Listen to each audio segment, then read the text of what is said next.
We're more than 2 months into the war in Ukraine. One area of the country Russia invaded is the Zaporizhia region. Back in March, we introduced you to a Warner Robins woman with family in that part of Ukraine. Ramy Cohen is live in studio with an update on how the family is doing. Yes, Frank and Lori, Alla Gulchuk lives in Warner Robins, but is originally from Ukraine.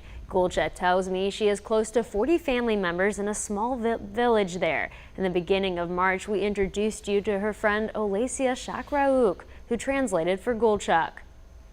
So this is the biggest concern. They cannot choose what they want. That's Alla, Alla's friend from Ukraine, who's translating Alla's story. From food to what they can talk about, Alla says her parents aren't only physically trapped, but emotionally too. They cannot speak freely against the Russian troops and against the Russian government because this is threat of their life. Gulchuk says both her parents are in their 60s and not in great health.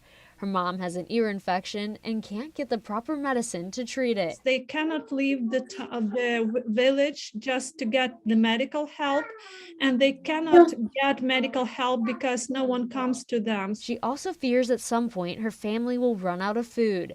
Russians control the movement of goods both in and out of this occupied territory. They cannot receive money like their pension they receive from the government because it's occupied territory, and they physically cannot receive money just to buy food. So right now it's about day-to-day survival. She says like they are living every day as a present and just hope for God.